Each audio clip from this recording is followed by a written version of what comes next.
refer to any specific case and that they should exercise caution with respect to any specific cases that might subsequently come before the courts in order not to Thank you, Madam Deputy Speaker. With your permission, I will make a statement on the independent inquiry into grooming gangs, the appointment of its chair panel and the inquiry's term of reference. I know that for me this day is long overdue. For years, the victims of these awful crimes were ignored.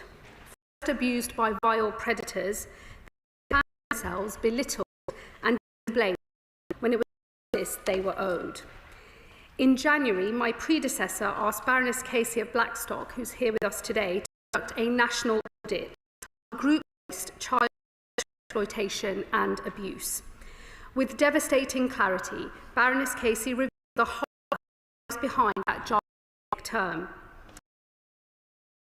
To all these crimes, what they were: multiple sexual assaults committed by multiple men on multiple occasions. Children were submitted to beatings and gang rapes. Many contracted sexually transmitted infections. Some were forced to have abortions. Others had their children taken from them. But it was not just those awful crimes that now shame us. There was also an abject failure by the state in its many forms to fulfil its most basic duty: protecting the young and vulnerable. While some in positions of power turned a blind eye to the horror, even covered it up. Despite a lack of national data, Baroness Casey was clear that in some local areas where data was available, and I quote, disproportionate numbers of men from Asian ethnic backgrounds were amongst the suspects. Like every member of my community who I know, I am horrified by these acts. We must root out this evil once and for all. The sickening acts of a minority of evil men, as well as those in positions of authority who look the other way, must not be allowed to marginalise or demonize entire communities of law-abiding citizens. What is required now is a moment of reckoning. Cast fresh light on this darkness. In her audit, Baroness Casey called for a national inquiry. In the government accepted that recommendation. And today, I can announce the chair and panel that will follow the leadership of the inquiry and a draft of the inquiry's terms of reference. The inquiry will be chaired by Baroness Anne Longfield. As many in this place will know, Baroness Longfield was the Children's Commissioner from 2015 to 2021. She has devoted her life to children's rights, including running a charity supporting and protecting young people and working for Prime Ministers of different political parties. In recognition of her service, Baroness Longfield was elevated to the board earlier this year. At that point, she took the Labour whip, which, taking up this appointment, she will now resign. Alongside her, I also announce her two fellow panellists. The first is Zoe Billingham, CBE. Zoe is a former inspector at His Majesty's Constabulary and currently serves as chair of Norfolk and Suffolk Trust. She expertise in safeguarding and policing, specifically in holding forces to account. The second panellist is Eleanor Kelly, CBE. Eleanor is the former chief executive of Council. In 2017, she supported the survivors of the London Bridge and the victims of the Grenfell Tower fire of the same year. Together, the chair and panel with deep experience of children's rights, knowledge of policing and local government, and crucially, a proven track record of holding powerful institutions to account. Each individual was recommended by Baroness Casey, and her recommendation follows recent engagement with victims. The first thing the chair and will do, alongside Casey, is meet with victims later this week. Today, we also published the draft terms of reference, which I will place in the Library of the House. Baroness Casey was clear this inquiry must be time-limited. Justice is swift. We've already waited too long. For that reason, it will be completed within 3 years, supported by a £5 million budget. The inquiry will be a local investigations overseen by a national panel with full statutory powers. Baroness Longfield has confirmed that Oldham will have a local investigation. The chair and panel will determine the other locations in due course. No area will be able to resist a local investigation. The reference are clear on a number of vital issues. The inquiry is focused specifically on child sexual abuse committed by grooming gangs. It will consider explicitly the background of offenders, including their ethnicity and religion, and whether the authorities failed to investigate out of a desire to protect community cohesion. The inquiry will act without fear or favour, identifying individual, institutional, and systemic failure, inadequate organisational responses, and failures of leadership. It will also work hand in hand with the police. Where new criminality comes to light, be that by the perpetrators or those who covered up their crime, the inquiry will provide evidence to law enforcement.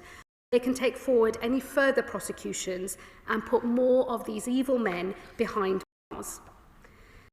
The inquiry must and will place victims and survivors at the forefront, with a charter how they will participate and how their views, experiences and testimony will shape the inquiry's work. As I have said already, the terms are in draft form. The Chair will now consult on them with victims and other stakeholders, and they will be confirmed no later than March, when the inquiry can begin its work in earnest. Alongside launching this inquiry, Baroness Case contained a number of other recommendations the Government accepted in full. As the inquiry begins its work, we continue righting these wrongs. I can announce today that I have new research from UK Research and Innovation to rectify the unacceptable gaps in our understanding of perpetrators' motivations, including their ethnicity and religion. My predecessor wrote to all police forces calling on them to improve the collection of ethnicity data. And while the Home Secretary does not currently have the power to mandate that this is collected, I will rectify this by legislating at the earliest possible opportunity. The Department for Education is currently interrogating gaps in children's data identified in it, which seems to report the scale of this crisis. My Right Honourable Education Secretary will soon publish the findings of an urgent review of this data conducted by her department. Across government, the audit identified that poor data share continues to put children at risk. As a result, we are introducing a legal duty for information sharing between safeguarding. We are creating a unique identifier for each child, linking all data across government. And we are upgrading the police to ensure data can be shared across agencies. The audit also identified an absurdity in our legal system that saw rapists convicted of lesser crimes. As a result, we are now changing the law to make clear that children cannot consent when being raped by an adult. The perpetrators are charged for the hideous crime they have in fact committed. While the law has protected abusers from the consequences of their crime, it has too often punished victims. Some survivors were convicted of crimes that have been coerced into continuing trauma to this day.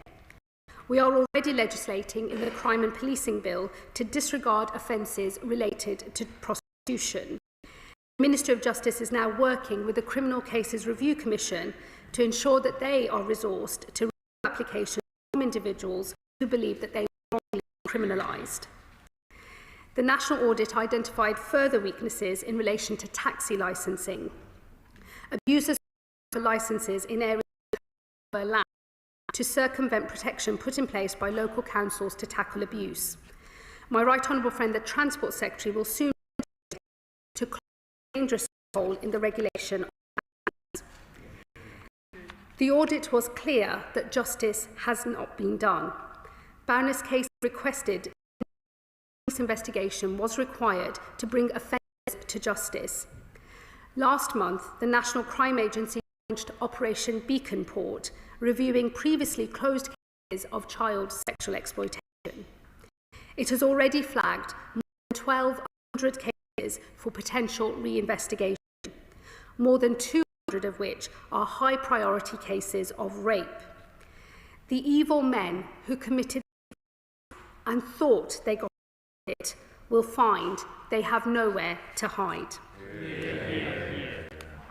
The audit finally called on the government to follow of its recommendations. Beside investment in the inquiry itself, I can announce today that a further £3.65 million will be committed this year to the policing operation, support and research into grooming gangs. This work, Madam Deputy Speaker, is essential. But without truth, there can be no. Today, I have announced the chair and panel of an inquiry which will shine a bright light on this dark moment in our history, alongside the victims of these awful crimes, who waited too long to see justice done. This inquiry is theirs, not ours. So I call all those present to put politics aside for and to support this chair and her panel in the pursuit of truth. And I commend this statement to the House. Thank you, Madam Speaker. Let us remember victims are at the heart of this. Young girls, some 8 years old, were groomed and gang raped by men of mainly Pakistani origin.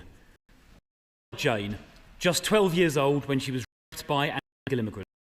When she was found by police, instead of arresting the rapist, they arrested Jane. Or Anna, only 15 years old, who repeatedly told social workers that she had been gang raped, but instead of helping her, allowed her to marry her main abuser in an Islamic ceremony by the very social worker who should have protected her. Last week, sentencing was published from several of these terrible cases. I warn the House, some of these are extremely graphic. One perpetrator, Mahmood, raped a 12-year-old girl, and when she tried to fight back, he hit her with a baseball bat and then inserted the handle into her vagina. He also hit her with heroin and crack cocaine. Another man, Arshid Hussain, viciously beat a young girl, on her chest, tied her up, and she was then repeatedly raped by numerous different Asian men. The same man, Arshid Hussain, also called a victim who had been raped and abused since the age of just 7, quotes, white trash. Asian girls would not do what he was forcing her to do. There was an explicit sexual element to his crime. He was raping his victim because she was white. The identity of the majority of the is something that should not be hidden. A 2020 study by academics at universities of Southampton and Reading reviewed 409 grooming gang convictions. They found that 83% of the perpetrators were of Muslim background, mainly of Pakistani heritage. The Casey report and the Tate report made similar observations. The fact is, these crimes were deliberately covered up by those in authority who were more interested in so-called community relations and avoiding being racist than they were in protecting young girls. I spoke to a retired police officer who was told by a service superintendent to investigate abuse by Pakistani drivers in Bradford because the local police did not want to offend Bradford's Muslim community. And I've sent the name of that officer to the police for investigation. A former Labour MP, Simon Danchuk, was told by the then chair of the Parliamentary Labour Party to stop asking questions to avoid antagonising the Muslim community in his town. Yet when the need for an answer to this was raised in January, the Prime Minister disgracefully smeared those calling for an inquiry as, quotes, far right. What the Prime Minister claimed was a far right bandwagon in January had become government policy by June. So will the Home Secretary apologise on behalf of the Prime Minister for what he said last January? The truth is, this should not have taken months, and the threat of a vote in Parliament to agree to this inquiry in the first place have taken another 6 months to appoint a chair. That is what the survivors and their families told me yesterday. One of the disturbing elements of this scandal is the deliberate cover of these crimes, as I have said. So can the Home Secretary assure the House that those in authority who covered up these crimes will be prosecuted for the offence of misconduct in public office, and to ensure the inquiry refers such cases to the police for investigation?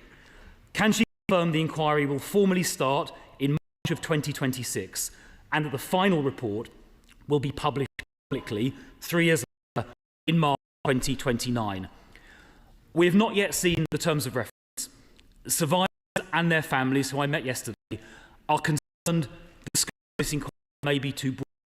So will the Home Secretary confirm it will focus specifically on localised, group-based grooming gangs, and that it will analyse the ethnicity and background of the perpetrators? She mentions local inquiries underneath the national inquiry. Can she also specifically confirm that those local inquiries will be completely independent of those bodies they are investigating, particularly independent councils and independent of local police forces? They can't be allowed to investigate themselves. Will the Home Secretary also confirm that parents of victims will be able to serve on the panel? Well, I speak to the 2 parents of survivors who felt been excluded from the previous panels. Deputy Speaker, for many survivors and victims, the truth has been hidden for far too long.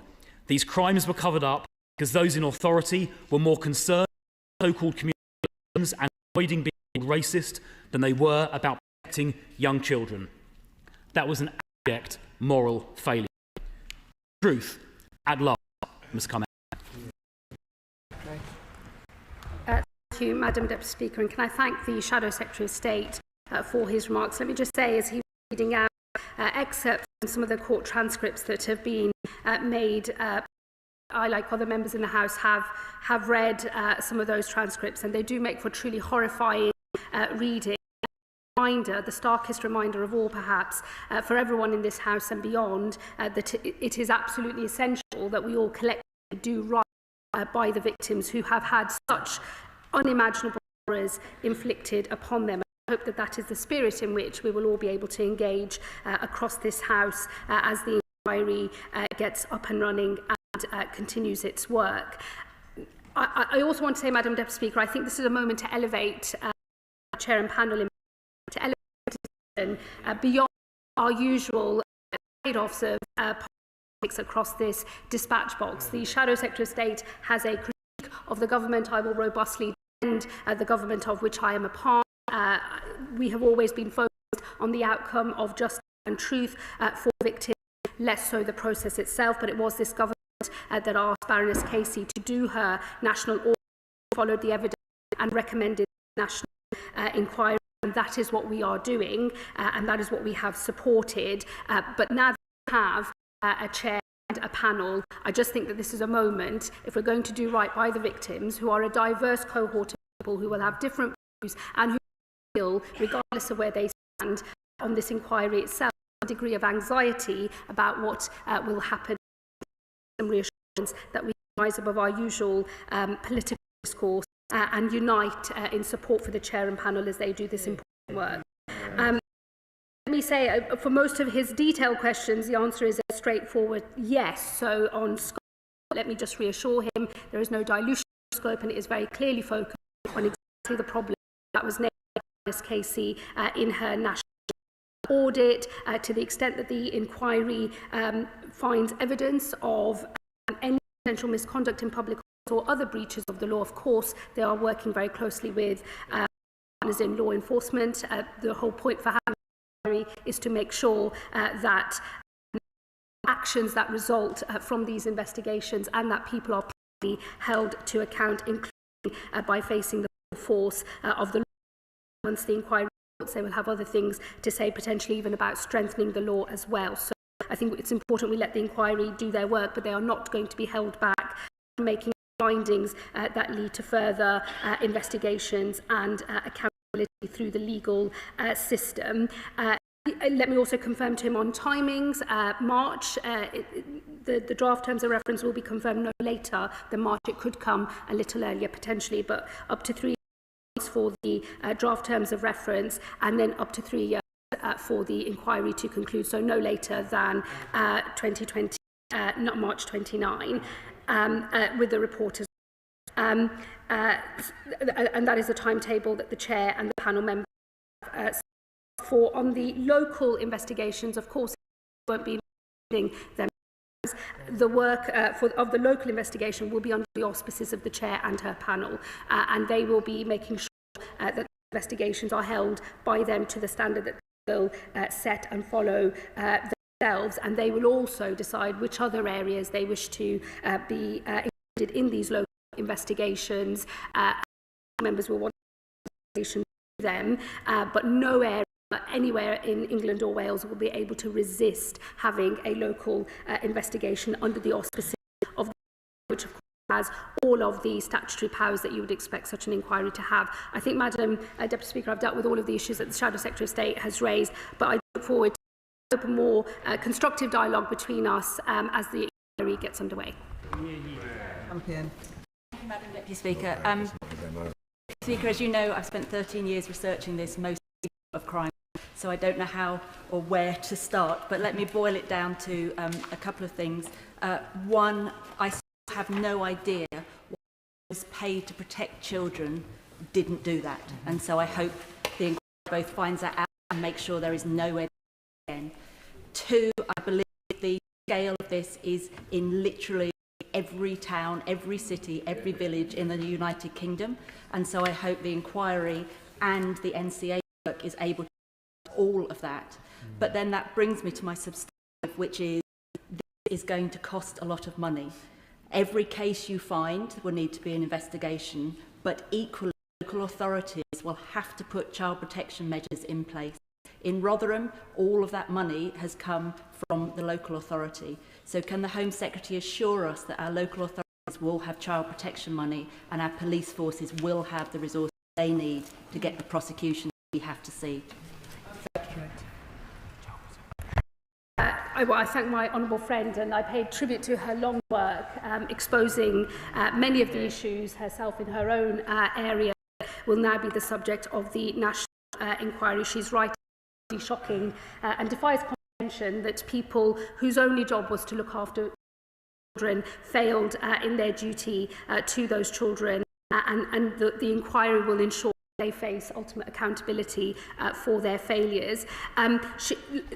I hear the point about the inquiry covering every single area that child abuse occurs in every part of the country. One of the recommendations that Baroness Casey made was that the inquiry should be time limited because so many of the victims and survivors have waited so long for a proper measure of justice in their cases, and she recognised that there is therefore a necessary trade-off between doing something that is time limited and being able to go to every single area. But I'm sure the Chair and the panel will engage constructively with members of this House to make sure to the right areas and can draw the lessons that will then lead to national recommendations.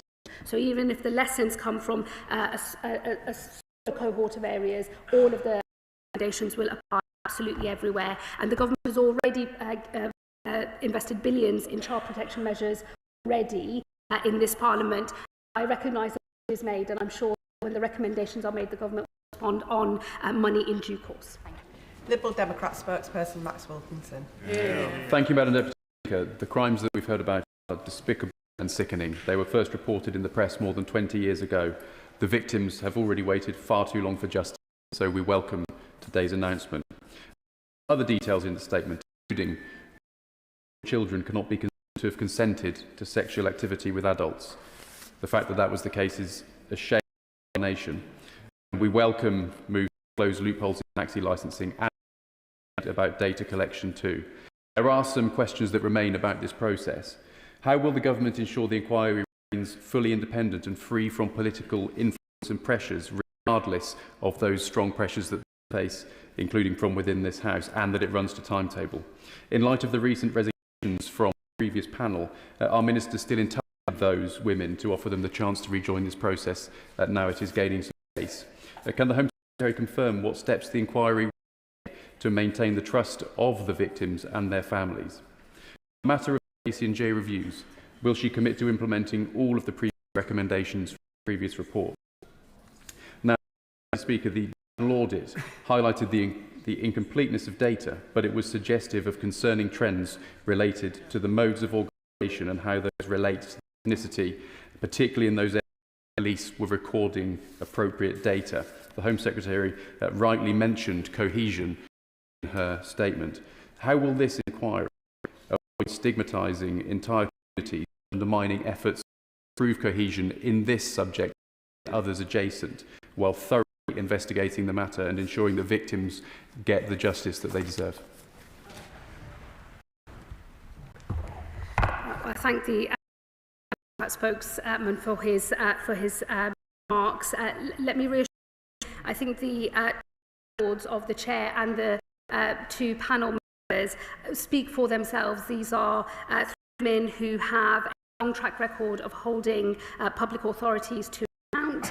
They've done so in the case of Baroness Long, different political parties. I think they have shown in their work that they are unafraid of whoever the political masters might be when it comes to holding the police forces, local authorities or other organisations to account. I think we should take some encouragement from the track record. I know that Baroness Casey commended individuals because of their track record and their deep experience in holding authorities to account. I'm sure they will bring all of that experience to bear as they conduct the work of the national inquiry now. As for the panel of victims and survivors, they've been written to by the chair and the panel today. The particular panel that was set up in order to help get the inquiry going now necessarily disbanded. Will now get up and running. However, the inquiry will itself have a victims charter that will set out the way that the inquiry will ensure that victims and survivors are at the heart of this process. They feel a sense of confidence and trust in what the inquiry is doing. On earlier recommendations from you will know that we are commencing work on all of the recommendations made by Baroness Casey in her national audit, and we continue our work in implementing the recommendations made by and there will be more announcements to come later this week and on those, which I won't preempt in the debate today. And let me just say, on avoiding stigmatising entire communities, I totally the point that he's making. It's obviously of concern to many, including myself in this House. But let me say to him, in my experience, every community wants these people locked up, wants these vile rapists to face the full force of the law, and perhaps those who feel stigmatised by the behaviour of these criminals might even feel strongly than others. But I think it's in everyone's interest to make sure that we get to there is nothing to be afraid of the truth. Once we've established truth, justice can take place, and we as a society can learn lessons for the future. McMahon. Mr. Speaker, the announcement of the chair panel terms of reference and timelines are welcome.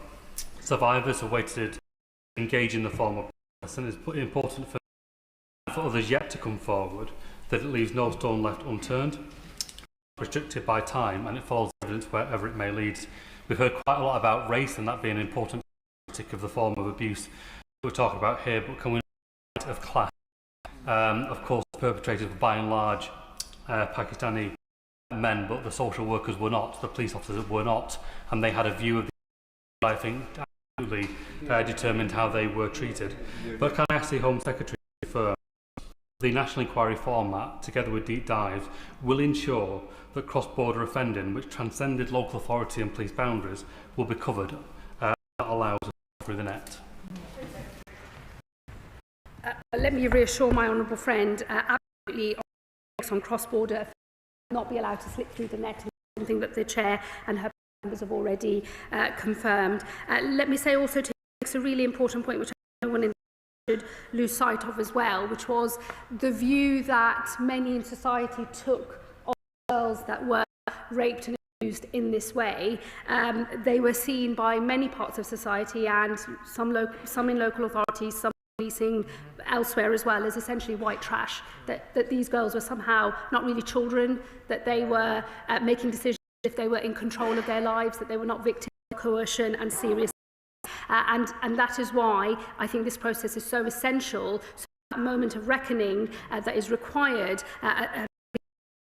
shocking scandal, is true and fair to the victims in every way. So both justice response that goes after the vile perpetrators of the crime, but also to those in our state institutions that thoroughly let these down. Chair of the Home Affairs Committee, Dame Karen Bradley. Thank you very much, Madam Deputy Speaker. And can I thank the Home Secretary for her statement and welcome the appointment of the Noble Baroness Longfield as chair of the panel. She is has a great track record, and I've worked with her myself over many years, and I'm sure will do a very thorough job. I'm also very at the centre of this inquiry. This is about the victims. We cannot forget the terrible suffering that they've had, and they must be front and centre of everything that is done by the inquiry. But can I ask the Home Secretary around what will happen if in one of the local inquiries some new evidence or new issue arises? Will it be possible to go back and look at previous inquiries? Will it be possible to go back and look at those inquiries that have already completed locally, but where perhaps certain issues were not identified that do run along as part of this work? Well, let me thank the Chair of the Home Affairs Select Committee for her comments and her question. Let me assure her victims and survivors will be at the heart of the inquiry. It's clear in the draft terms of reference, and the fact that there will be a charter that the Chair and the panel will create, I think, will give comfort to victims and survivors as to how they will be able to inform the work of the inquiry, and also give them comfort about the trust and confidence that they can place in the process as well, both of which I think are very much necessary. In terms of evidence, in the end, the inquiry has to be evidence take. What I am sure of is freedom to pursue that evidence wherever it may lead, and then their recommendations. That could mean new cases are pursued. It could mean other action against public authority figures. It could mean that there are gaps in the law that need to be filled as well. But what I am sure is that in terms of reference, and they will be consulted on, and if people feel they need to be strengthened, I'm sure they can engage with the Chair and the panel to do so. There will be a period of consultation now, but the intention is to make sure that this inquiry does the job that should have always been done, which is make sure that the criminal system is fit for purpose. There is accountability for everyone else who let these girls down. Paul Wall.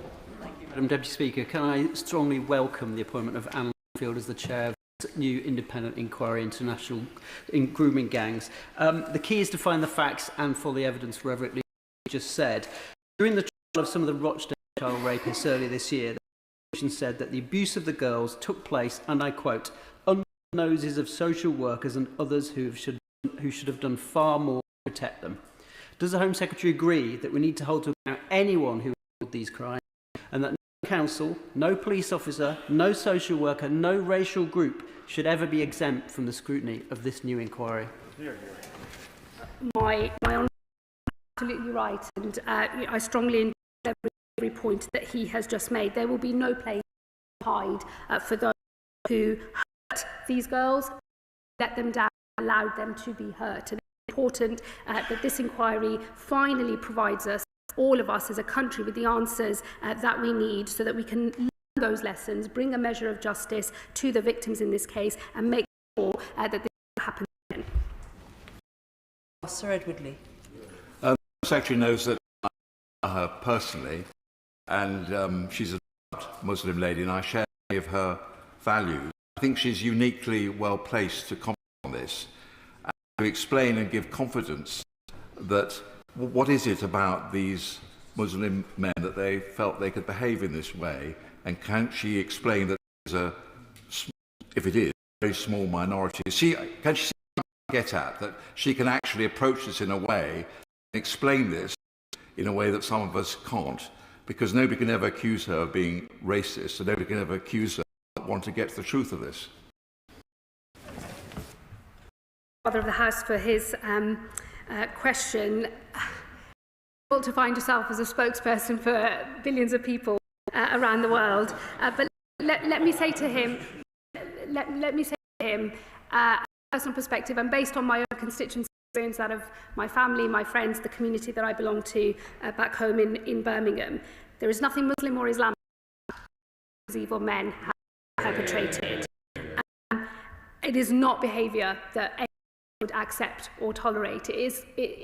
All of these things are crimes, and that doesn't believe that these people are locked up for a very, very long time. And I also know about the anxiety, the fear that members of the particular faith minority community that I belong to feel when these are the stories that are in the news, because they feel that that is a collective view then taken of the whole community. It's why I made the point in my speech about making sure that we go after the perpetrators of these crimes and that we do not allow the behaviour of this minority to affect the way that we relate to the rest of the law citizens of this community in our country. We are very lucky to live in a very diverse country. We largely do a good job of holding all different peoples of our country together. It does mean that we should always pursue justice without fear or favour, because in the end that is the only way to maintain confidence in our system of justice, but also that we don't inadvertently harm community relations, which is what I think has happened because of the actions of those who looked the other way when these crimes were being committed. Dixon. Thank you, Madam Deputy Speaker. I'd like to commend the Home Secretary for the tone in which she has approached this very sensitive subject. I met with victims and survivors in West Yorkshire, including representatives of the Bradford Survivor Leadership Group, brought together by West Yorkshire Tracy Brabin and the Deputy Mayor and Police and Crime Commissioner Alison Lowe. Those victims and survivors told the Government group of MPs that they wanted action. They were very clear that they wanted to make sure there was implementation of past inquiries, and I'm glad the Government has wasted no time in implementing the J review and, as the Home Secretary has confirmed today, the other recommendations audit. The second thing they said was that they wanted us to learn from good practice, and I would commend that the incoming chair, Baroness Longfield, looks at some of what West Yorkshire Police are doing. Operation Dale's Way has made convictions since 2016 of many defendants with 1,000 years of imprisonment. And the third and final thing, Madam Deputy Chair, is ongoing engagement. So I would just like to invite Baroness Longfield to come and listen to victims and survivors in Bradford and West Yorkshire. Thank you. Well, let me thank my honourable friend. I'm sure that the chair and her panel heard request made of the visit to her area. She'll understand I won't for the chair and the panel members, but I know that members across this House will want to make representations about their local area, and I'm sure all of that will be taken under consideration. My honourable friend will know that Baroness Longfield in particular knows Bradford well, having gone in to help turn around children's services in that local authority in relation to a different matter, but she does well, and I do recognise that there are already some improvements that have been made by her local police as well, and some lessons have already been learned. It's important that whilst the inquiry will make recommendations in the future about things that we need to do at national level to learn the lessons to make such criminality cannot take place again, the good practice that we already have should still be authorities all over the country, and I will be talking to Baroness Longfield about how we make sure we don't lose current good practice whilst we wait for the final recommendations of the inquiry. Wilson.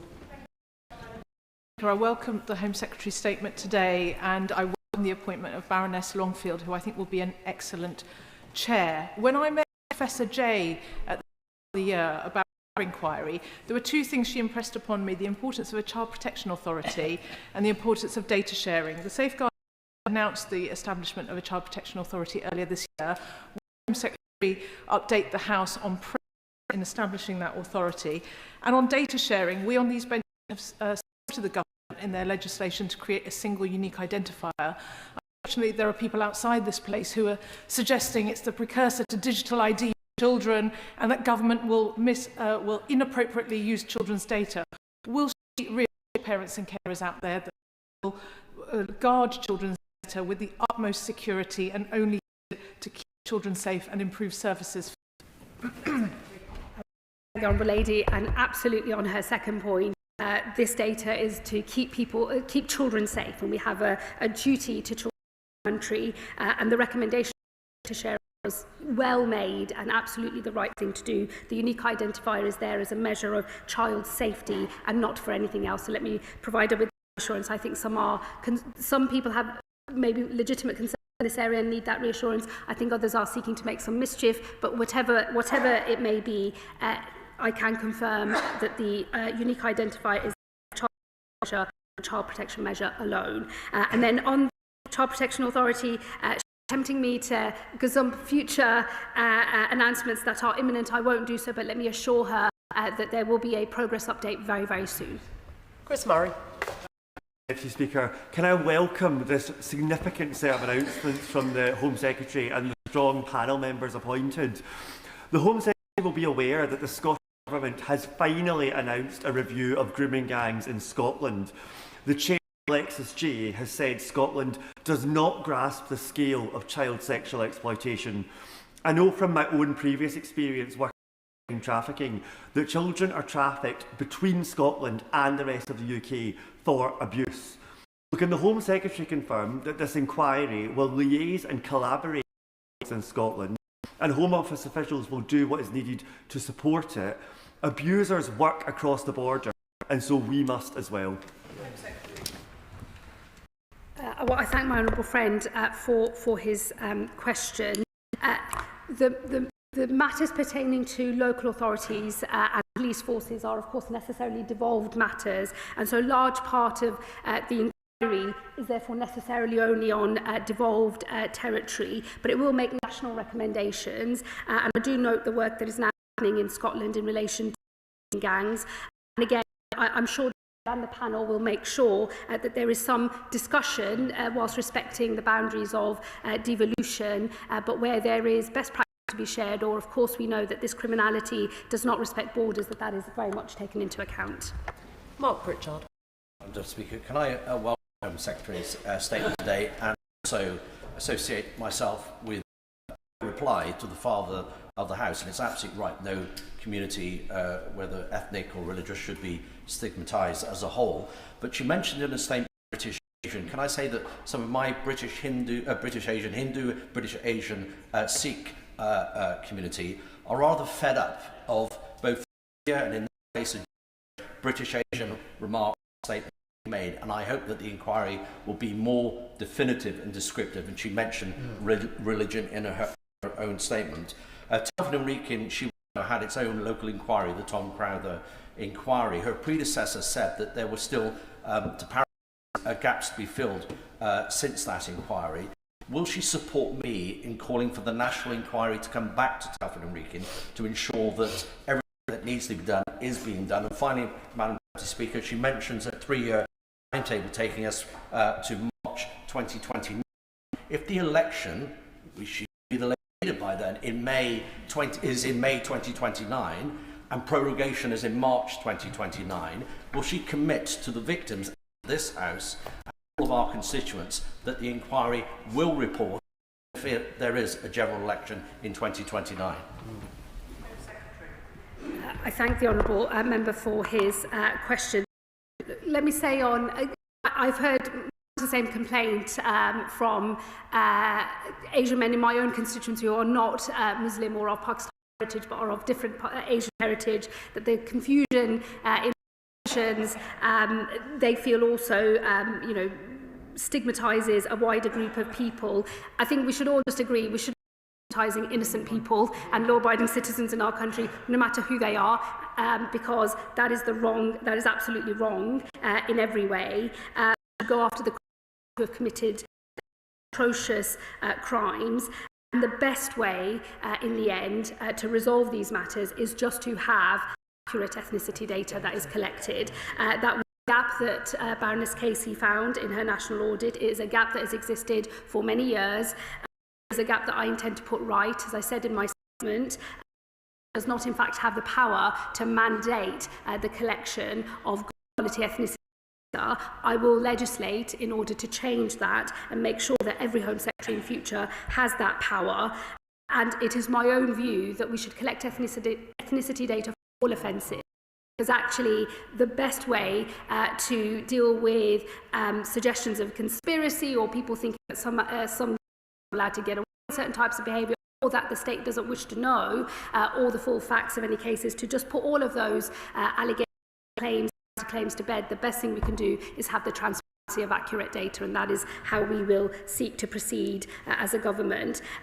To Montelford, I very much hear the case he has made. I will resist the temptation to tell the chair and the panel where they should go, where they will go for their local investigation matter for them, and they will set which they decision themselves in accordance with the draft terms of reference. But he has made his case powerfully. I'm sure that will have been heard by the chair and the panel members. And I say to him, 3-year timetable, we have followed the recommendation of Baroness Casey, and she said 3 years is the right time to both do a good job, get the work done and make those recommendations, and nothing, not even a general election, should get in the way of that. Thank you, Madam Deputy Speaker. I welcome the appointment of Baroness Longfield and the two panellists to this inquiry. And can I just ask, particularly for victims and survivors, the Home Secretary has mentioned that they will have the inquiry. Can she set out more what that participation looks like? And just on the reinvestigation of 200 cases, which is really important, we must make sure that happens. But we already have too many victims and survivors and unacceptable court delays. So what discussions is she having with colleagues at the Ministry of Justice to make sure that progress happens at pace? Thank you. She's absolutely right about the need for victims and survivors to be at the heart of this process. That is very clear from the draft terms of reference. To begin with, the chair and the panel, along with Baroness Casey, will meet with the current victims and survivors panel, been involved in getting this inquiry set up and get it running. They will then also create, which will set the framework by which will ensure that victims and survivors are part of this inquiry, and to give those victims and survivors the confidence in the process that they rightfully and need. And I'm sure that the chair will be very strong in putting across. And let me say to her, I to be the Lord Chancellor and Secretary of State for Justice, I know the issues of delays in the criminal justice system across the board very well, and we are working very closely with our colleagues in the Ministry of Justice to ensure that that old adage, justice delayed is justice denied, does not come true for these victims. Thank you, Madam Deputy Speaker. I do have an urgent plea for the Home and the new chair, Baroness Longfield, who I know will be watching today. We both know that, shockingly, Keighley and the wider Bradford district have never had a full independent inquiry, despite Anne Cryer raising the alarm more than 20 years ago. Madam Deputy Speaker, myself, leading child abuse solicitor David Greenwood, local survivor, supported by more than 5,000 local residents, and to the new incoming chair, urging her to immediately launch a targeted inquiry across and the wider Bradford district. So can the Home Secretary ensure that Baroness sees our letter, understands the overwhelming public will across Keighley for this issue, and meets with Fiona, David and myself at the earliest opportunity so that we can ensure that Bradford district is at the heart of this national inquiry? Secretary. Let me thank the Honourable for his contribution, and he's made a very strong and very powerful case for the inclusion of Bradford and Keighley into the inquiry as part of one of the local areas for a local investigation. I hope he'll understand why I won't make commitments on behalf of Baroness Longfield. I know that she will see the debate, she will hear all of these representations, and Baroness Longfield and the panel members will very soon set out the criteria by which they will make these decisions about where they go for local investigations. That she and the panel members will want to engage with us in this House, and I hope that he will take some reassurance from that. But I'm a Doughty campaigner from his local area, and I'm sure that those representations will be heard. Sam Carling. And can I also hugely welcome the appointment today of the chair and panel members, all of whom are brilliant appointments who I know will do a very thorough job. I'm very pleased to see in the terms of reference to religion, inquiry and serious problems in religious groups of many different states, many of which are charities. Can the Secretary of State outline what progress the government has already made on implementing recommendations from that previous inquiry, and when the relevant minister with me to discuss strengthening charity regulations so that any religious organisations operating charities that are found to have played a part in this can face action? Home Secretary. I thank my honourable friend. I believe that he's already met the Minister for Safeguarding, but she has just told me she's very happy to meet with him again. So I'm sure that that meeting will take place as quickly as possible. He will know that we are pressing ahead of the ICSA recommendations as well as the Casey audit recommendations as well. If there are any gaps, we will of course seek to fill them, but the first thing is, I think, to meet the test of the recommendations that have already been made, but I look forward to discussing these further in due course. Thank you, Madam Deputy Speaker. We at Reform UK welcome the progress announced today by the Home Secretary, long overdue inquiry, and welcome the reassurance she's given that the victims of predominantly British Pakistani rape gangs will be consulted and involved in the inquiry. But can she confirm that her Safeguardings Minister will be called as a witness in this inquiry, as someone who has voted against an inquiry earlier this year and in whom victims lost all confidence? I'd be happy to give evidence.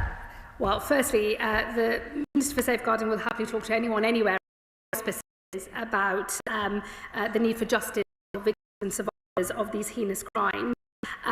Let me just say to the Honourable Lady, I hope the House can elevate beyond party political point scoring, because the most important thing here is to deliver the measure of justice that is needed for the victims and the survivors of these horrific crimes. They will be at the heart of this inquiry, and the inquiry will go wherever the evidence takes it. Catherine Atkinson. Thank you, Madam Deputy Speaker. I welcome the Home Secretary's focus on victims and survivors and her commitment that they will remain at the forefront of the inquiry's approach. Also ensure that the findings and recommendations of previous inquiries and investigations are also implemented, so that the voices of victims who have already shared their horrific stories are never forgotten. Secretary. Let me absolutely give her that reassurance, and I hope that the progress the government is making on implementing previous recommendations gives her and others some more of that reassurance. In the end, I think we prove ourselves to victims and survivors here by doing and by taking the action that is so desperately needed, both from older recommendations and also from the new ones that will come. Very few of us here today were present in 2003 when the then MP for Keith, Mrs Anne Cryer, a courageous Labour member on the left of her party, spoke out about these grooming gangs. For her troubles, she was smeared as a racist, she was shunned, and she was threatened to the point at which she had to have safety devices, emergency alarms installed in her home. Will the Home Secretary join with me in paying tribute to her courage? Belatedly, it has never received any recognition of which I'm aware. And does she not think that Anne Cryer might even now have some insights to share in the inquiry as to what it's like when the people who are supposed to be protecting people close ranks to protect the offenders instead? Home Secretary. Well, let me right the wrong immediately in terms of Anne not having the recognition that she deserves, and let me pay fulsome tribute to the work that she did in exposing these, not just the crimes, but also the state failure that meant that so many people who are supposed to keep young girls safe were looking the other way. He's absolutely right. It took courage for Anne to speak out all those years ago, and she has herself deep experience and expertise here, which I'm sure that Longfield and others will want to avail themselves of. It can be a lonely road when you're exposing this kind of criminality, but also when you're holding to account other parts of the state that might not want to what they have done. She walked that lonely road, and we're only here today with the knowledge that we have because of the work she started. Luke Meyer.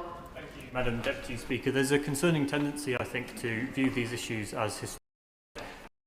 There are working class children being failed by institutions right now all across our country, and so can the Home Secretary confirm that the inquiry will be ready respond to new information as it comes forward. And in terms of the behaviour of institutions, can the Home Secretary confirm that the inquiry will be able to account for that as well, and actionable recommendations will be included to stop these failings happening again? Home Secretary. Let me say yes to him on both of those counts and give him that reassurance that he thought is absolutely the case, that as new information or evidence comes to light, the inquiry will be able to pursue that and will work very closely with law enforcement and others to make sure that that happens. Statingly, it is undoubtedly the case that working class children are once again today being let down and being hurt because those who should have kept them safe are not keeping them safe, and that is why this government will never stop the work that we're doing across government to keep the children of our country safe. Will Forster. Thank you, Madam Deputy Speaker. I welcome the Home Secretary's statement and the progress on this inquiry. Our local authority, Surrey County Council, has at best been slow to acknowledge their failures in child abuse and child safeguarding in terms of the case of Zara Sharif from Woking. How will the government ensure that both police forces and local authorities fully cooperate with this inquiry, particularly in areas with a history of underreporting, cover-up and a lack of openness and transparency? Home Secretary. Well, let me say to him first that no authority, whoever they are, will be able to resist local investigation if that is what the Chair of the Police wish to occur. And once they are underway with their local investigations, they will in the end make national level findings and recommendations which the government will then respond to. So I would envisage that in the end, whether there is part of a local investigation or not, every area across England and Wales will have lessons to learn and legal duties they will have to fulfil, and I am sure that once the inquiry is reported there will be potentially further legislation or other action that will be taken. Chris Vince. Thank you, Madam Deputy Speaker, and I thank the Secretary of State for that, particularly welcome the part about closing the loophole with regards to taxi regulations. In my first outing in this place, I spoke about the challenges and the problems caused by the loophole of cross-border hiring. I asked the Secretary of State to work at pace with her colleagues in the Department of Transport, I see one on the front bench now, to ensure that this legislation gets through and those people that are using taxis across the country feel safe. Well, firstly, let me pay tribute to my honourable friend and the work that he has done on taxi regulation, and I would happily make sure that we keep discussing with him the measures that we are bringing forward, and then let me provide him with the reassurance that we are working very closely with our colleagues in the Transport Department to make sure that the legislation in the English Devolution Bill is absolutely fit for purpose and does exactly what he and I would want it to do. John Lamont. Thank you very much. The Scottish Government have announced a review of grooming gangs evidence in Scotland, but this falls short of a full inquiry and disappoints many of the victims. Now, I've asked for this before, but please, will this UK government extend its inquiry to the whole of the UK so that the victims of these appalling crimes get the justice that they deserve? Grooming gangs operate in all parts of the UK, so should this inquiry. Home Secretary. Well, look, I hear the absolute force with which the point is made, and I have a lot of sympathy with what the Honourable Member has said and what my own colleagues from Scotland have said in relation to the fact that grooming gangs do not respect boundaries, and that is a point I know that the inquiry chair and panel will also take on board. Many of the public authorities that have failed children sit within devolved departments, and so this is necessarily an England and Wales inquiry primarily, but I would expect there to be discussions with colleagues in the Scottish Government and to make sure that all of the lessons are learnt across the whole of the United Kingdom, because in the end, these are all our children and we all have a responsibility to keep them safe. Dr. Scott Arthur. Thank you, Madam Speaker. I do thank the Secretary of State for her statement and also the Minister for the work she's done in this area for many years. What should shame us is that so many people have waited for many years for the announcement we've heard today.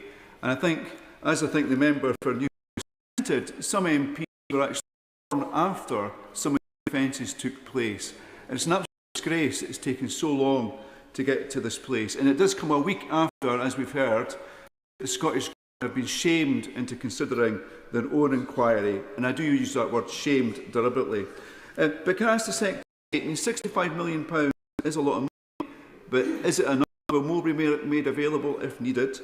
And how will she keep herself updated and us here in this chamber updated on the progress of the inquiry, particularly the perspective of those survivors?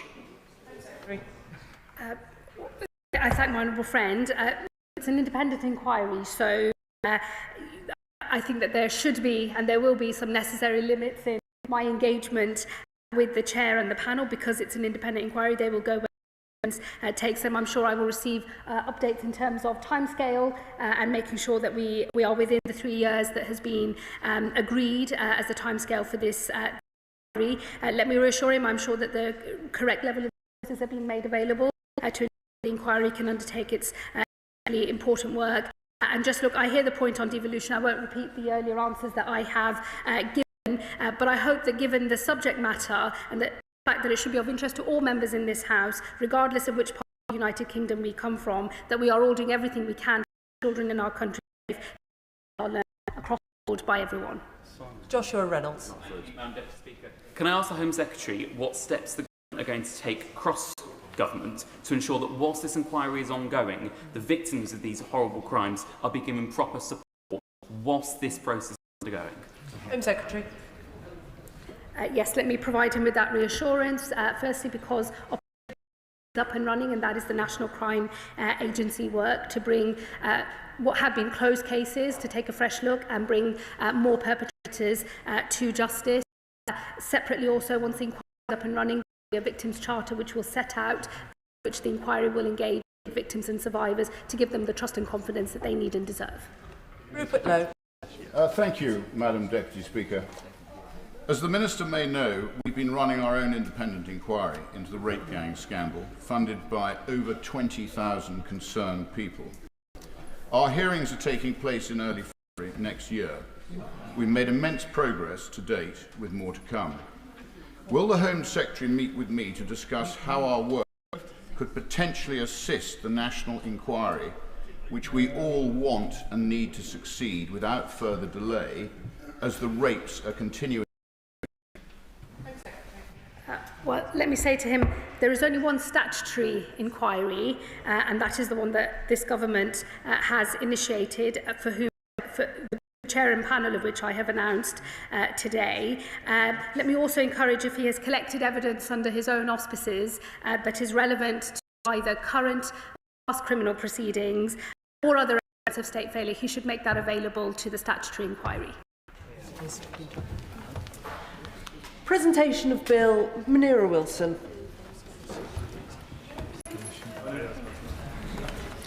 Special Educational Needs and Disabilities Education Cap Bill.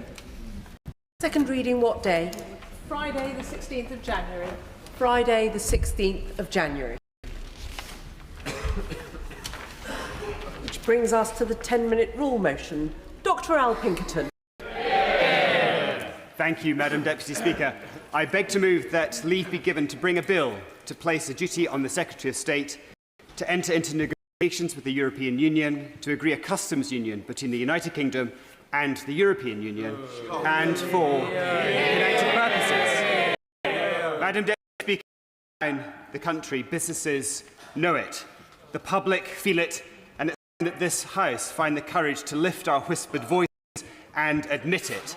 Brexit has been an abject economic failure. It's choked business investment, shattered economic resilience, strengthened trade, shrunk the economy, and left every single one of us poorer. The economic benefits of Brexit were only ever an illusory mirage, the kind of shimmering promise you see in the desert in the midday heat, the kind of promise that lures you towards it only to find it always agonisingly out of reach, a promise that dissipates altogether as the cool of the evening returns.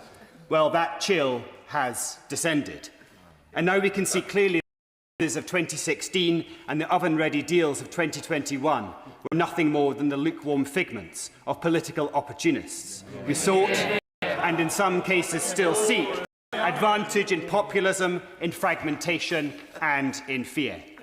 Far from taking back control, today our country feels more precarious than ever. We lurch from crisis to crisis, uncertain of who we are, what we stand for, and our children will be better off tomorrow than those who came before.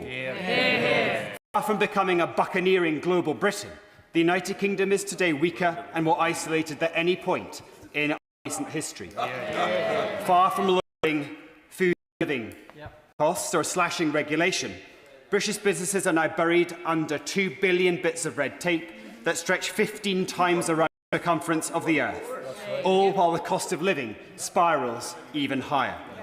Far from securing the trading arrangement, the government has delivered only Australia and New Zealand deals, worth a combined 0.1% to UK GDP, and exposing British farmers to tougher competition and diluted protections. The India deal would add just 0.13%, and the much-heralded US agreement has shrunk from a growth opportunity into damage following Trump's tariffs. Meanwhile, Madam Deputy Speaker, we've erected new barriers with our large market, the European Union, which continues to represent around half our global trade. The result? Tiny wins at the margins and a massive permanent hit at the core. That is not global Britain, nor was it ever going to be. It's economics by consolation prize, and the country is paying the price. Just last month, the National Bureau of Economic Research, a leading think tank, published a decade-long analysis concluding that it has reduced GDP by between 6% and 8%. The House of Commons Library shows that Brexit is now costing the Treasury £90 billion every single year in lost tax receipts, money that could be supporting our NHS, our defence spending and our public services. In practical terms, Madam Deputy Speaker, the average person is between £2,700 and £3,700 worse off than if we had remained in the European Union. That is the reality of the Conservatives' botched Brexit deal. So let me put this plainly, Madam Deputy Speaker. The most dishonest campaign in modern British political history promised that Brexit would save £350 million a week. Instead, Brexit is now costing this country £250 million every single day. That is why we have the highest tax burden in 70 years. That is why families face high bills. That is why we remain trapped in a cost of living crisis. This is the lived reality of the very working people the government claims to champion, whom it shows neither the resolve nor the political will to protect. And while the Conservative benches and those behind me may chunter, it's the former leader and Prime Minister of the Conservative Party, Sir John Major, who noted Brexit is a flop. It will not now leap up from its deathbed. The Liberal Democrats believe the most effective route to sustainable economic growth in our country is to rebuild our relationship with the European Union, our single most important trading partner. Just last week, the Prime Minister himself said, the Brexit deal has significantly hurt our economy. So for economic renewal, we must keep reducing frictions and move towards a closer relationship with the EU.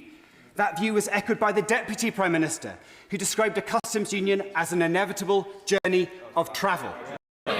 Will my bill propel us along that journey? It proposes a UK-EU customs union covering most goods with a formal mechanism for UK consultation on new EU trade deals that affect us. It would lift man-made constraints that are strangling our small and medium-sized enterprises, many of which have stopped trading with Europe altogether. This bill is on the side of British business. The Federation of Small Business is clear. The greatest burdens fall on firms with the fewest resources to adapt. Focus, one of the largest horticultural businesses in the UK, based in my Surrey Heath constituency, tell me that trade barriers are adding friction, inflating supply chain costs and causing damaging delays at our borders. Others warn British-developed innovations risk being lifted and relocated to the continent. British ideas nurture British universities, lost because electoral expediency was placed above economic reality. Now, even if the government stayed within their own self-defeating lines, which merely replicate, of course, Theresa May's build framework, a better deal with Europe could generate £25 billion extra per year for the Treasury. But the British public and British businesses want this government to go further and to go faster. At a time when ONS data shows rising numbers of young leaving to work overseas, we have a national duty to support growth, to ease household pressure and give young people a compelling reason to build their futures here in the UK. As my party's former Northern Ireland spokesperson, I worked across the political divide to consider the practical implications of the Windsor framework. Red lanes, green lanes, parcel movements across the Irish Sea. These barriers still hamper our entire market. A bespoke customs union would cut costs, smooth trade and reduce daily frictions for businesses in Northern Ireland. Those who value the union should see more clearly than anyone that cooperation strengthens it far more than isolation ever could. Madam Deputy Speaker, you do not strengthen the British economy by raising barriers on the market that takes 41% of our exports. You strengthen it by removing the barriers created so a weak Prime Minister pretend to be tough. A survey by the British Chambers of Commerce shows nearly half of exporters cite customs procedures as their biggest barrier, and 39% cite documentation complexity. The message from businesses is unambiguous: reduce friction and unleash growth. Closer economic partnership with Europe is also a matter of our national security. Russia is defined by military expansionism and destabilisation. China grows more coercive and authoritarian by the year. Under a second Trump administration, the United States has demonstrated a willingness to threaten and coerce even its closest allies in pursuit of hemispheric preeminence. In the recent national security strategy, the US welcomes, and I quote, the growing influence of patriotic European parties, and says its goal should be to help Europe correct its current trajectory. A clear signal of intent to interfere in allies' domestic politics.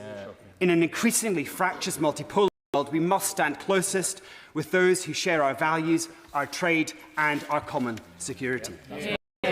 Madam Deputy Speaker, if we are serious about lifting this country out of stagnation, then we must get Britain growing again, get Britain exporting again, and make Britain competitive again. A bespoke UK-EU customs union would cut red tape, unlock investment and restore certainty to British business. To sit on our hands is to choose stagnation. To oppose this bill is to prolong the cost of living crisis. To reject it is to hold back small and medium-sized businesses that form the backbone of our economy. This House today has a clear choice. We can remain on a path of managed decline, or we can choose a future built on growth, confidence and on opportunity. We can unleash once again the resilience, the creativity and innovation of British business. I commend this bill. The question is that the member have leave to bring in the bill. I call Simon Hoare to speak no more than 10 minutes. Thank you very much indeed, Madam Deputy Speaker. And I rise to oppose this bill. And yes, for those who know me, I did actually say oppose, and smelling salts are available through the usual channel, I am sure. I listened very intently to what my friend, the Honourable Member for Surrey Heath, had to say. He said it with great passion and his typical eloquence, and he and I have worked together on Northern Irish issues and indeed others since he entered this place. It's a pleasure to do so. Sorry that we are on different sides and separate sides this afternoon. It might be cheeky of me, Madam Deputy Speaker, to remind the Honourable Gentleman, of course, that it was his party, was the first party in this place that actually suggested a referendum on Britain's continued membership of the European Union. So that is something which is off the list of Liberal Democrat leaflets. Maybe they're too busy winning here to remind themselves of that.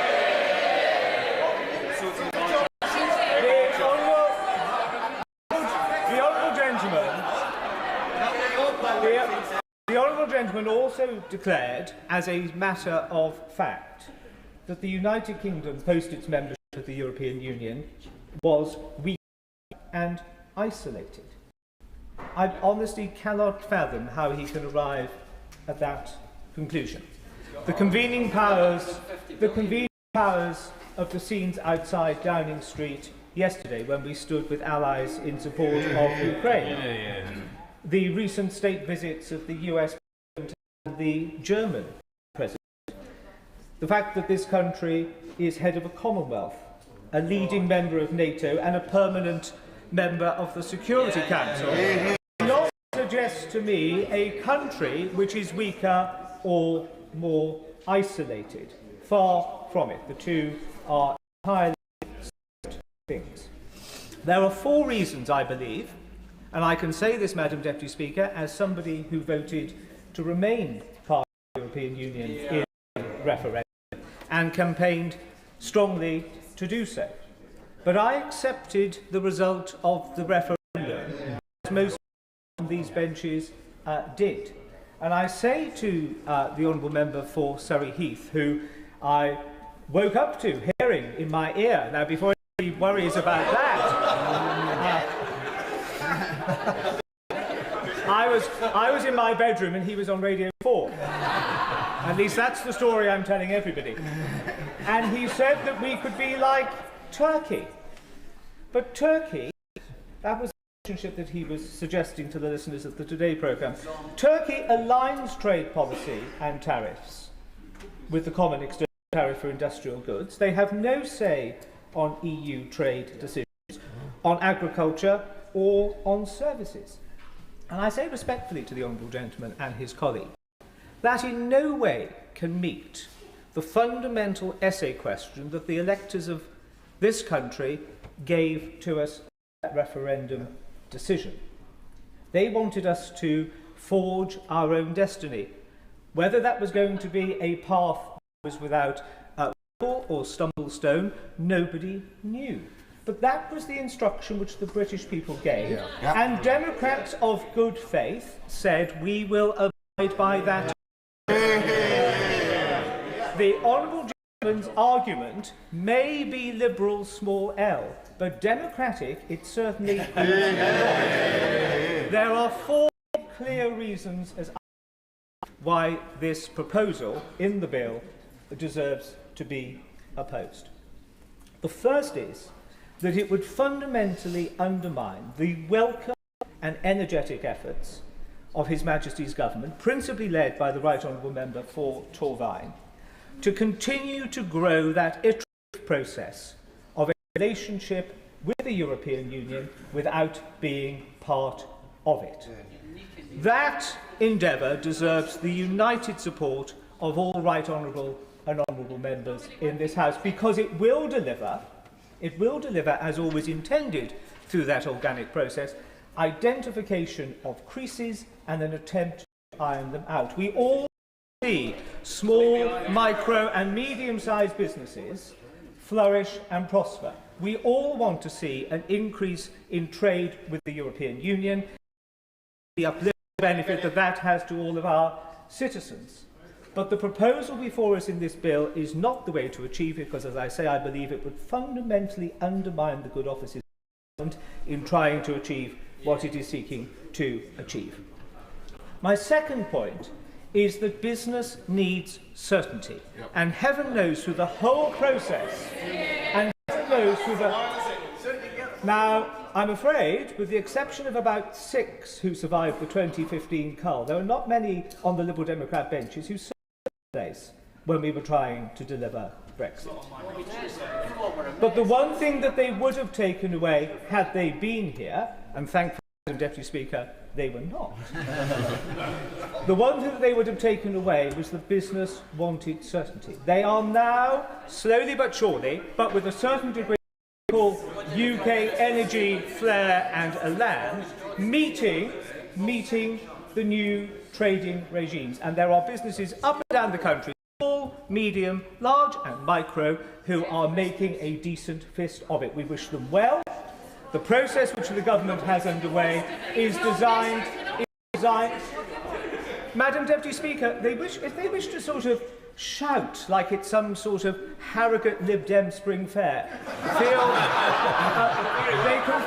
they can feel free so to do. Quite what Harrogate has ever done to deserve them, I do not know. But I will leave that to the good folk of Harrogate. We wish them well.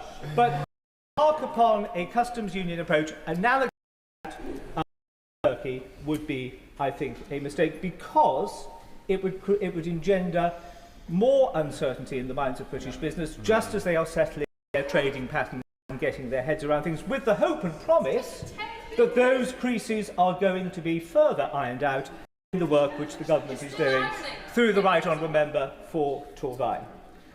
The third reason is that those trade deals already entered into, unless they meet the requirements of the European Union, would have to be fundamentally rewritten or scrapped. Now, we are in the foothills of trying to maximise the benefits of those trade deals. They were never easy to deliver, but to start to unpick now would show a degree of bad faith and certainly uncertainty in the collected and settled mind of the British political class of this country. And the fourth reason, which I would suggest is probably, Madam Deputy Speaker, the most compelling to even the most ardent rejoiners in Parliament, is that the European Union doesn't want it. The European Union is us for what we are, whether we like it or not. We are a third country, and it is an enormous arrogance, and maybe unlike many, I can't speak for all of them, but I've had the lucky and favourable opportunity of talking to senior EU officials about this very proposal. There is neither interest in it or appetite for it. They want to engage with the government as they are in the organic evolution of what we have. But they have spent, and this is where we have to look at it from the other end of the telescope, the political leadership of the European Union, as far as they are concerned, have spent quite enough time dealing with the needs of the United Kingdom. They are very happy to engage in the tidying up exercise, the spreading out proposals which the government have. But to start from scratch in some sort of perverse Groundhog Day approach to how we withdraw from the European Union is an utter nonsense. They are not interested in that. They don't want to go back to day one. They are perfectly happy with how things are, and they want to see it evolve. So, Madam Deputy Speaker, for those four, I hope, clear and compelling reasons, I say to colleagues across the House, whether they were ardent Brexiteers, ardent Remainers, or maybe even one or two who weren't entirely sure, this bill should command no support. It has no merit. It should be voted against. A division be called. The question is that the honourable member have leave to bring in the bill. As many as of that opinion say aye. Aye! Of the contrary, no. No!